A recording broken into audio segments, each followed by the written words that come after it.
अच्छा डॉक्टर साहिबा वेठे त हिननि सां ॻाल्हाईंदासीं। माहिर नफ़्सियात आहिनि त अॼुकल्ह त मां चाहती हर माण्हू नफ़्सियाती थी वियो आहे। आजकल माहौल ऐसा हो गया, हर एक बंदे को छोड़ के दूसरा नफ्सियात। तो ये जो वैसे मैं सबसे पहले ये पूछना चाहूँगी कि नफ्सियाती जो बीमारी हम कहते हैं कि यार इसको ये किसी माहिर नफ्सियात की ज़रूरत है, ये होती क्या है, पहले तो ये बताएं। मैडम जैसा मैं माहिर नफ्सियात हूँ और पहले मैं अपना थोड़ा इंट्रोडक्शन करवा देती हूँ ताकि लोगों को पता चले कि मैं क्या करती क्या हूँ। तो मैं क्लिनिकल साइकोलॉजिस्ट हूँ जिसको हम लोग उर्दू में माहिर नफ्सियात कहते हैं। तो मैं साइको सोशल सेंटर हलाल अहमर में वहाँ पे अपनी प्रैक्टिस करती हूँ एज अ कंसल्टेंट। और इसके अलावा Pakistan association for mental health की मैं एग्जीक्यूटिव कमेटी मेंबर हूँ और उनकी भी क्लिनिकल साइकोलॉजिस्ट हूँ। और मज़ीद मैं सर्टिफाइड CBT थेरेपिस्ट हूँ जिसको कहा जाता है कॉग्निटिव बिहेवियरल थेरेपी, ठीक है।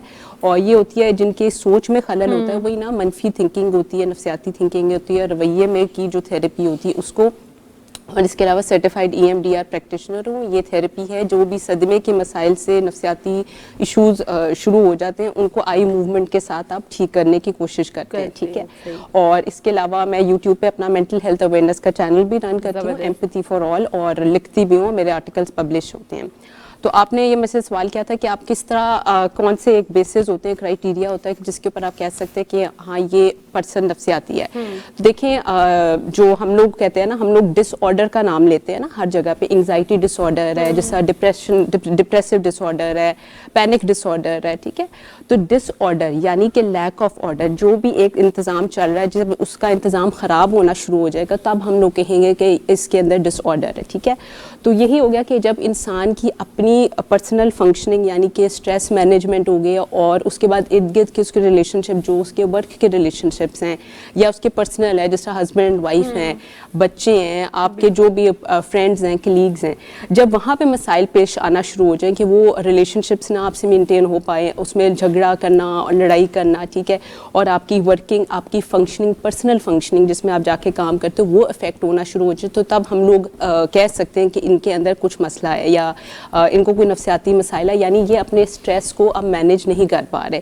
तब हम लोगों के पास वो आते हैं तो हम लोग उसके हिसाब से उनको देखते हैं। इसकी वजूहत क्या है, मतलब क्यों ऐसा होता है लोगों के साथ। और दूसरा इसमें ये भी मैं ऐड करना चाहूँगी कि रोना, जो बंदा अक्सर रोता रहता है तो उससे कितना हमारी मेंटल हेल्थ पे फ़र्क पड़ता है। ठीक, अच्छा, अब जैसा आपने मुझे क्वेश्चन किया ना कि रोने के हवाले से, अब वो ये है ना कि हर इंसान का अपना डिप्रेशन को दूर करने का अपना मीडियम होता है ना, ठीक है ना।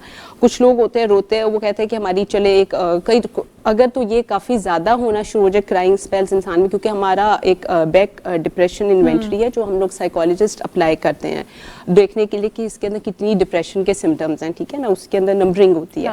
तो उसमें एक बड़ा क्वेश्चन है क्राइंग के बारे में कि आप कितना कर रोने का हवाले से है।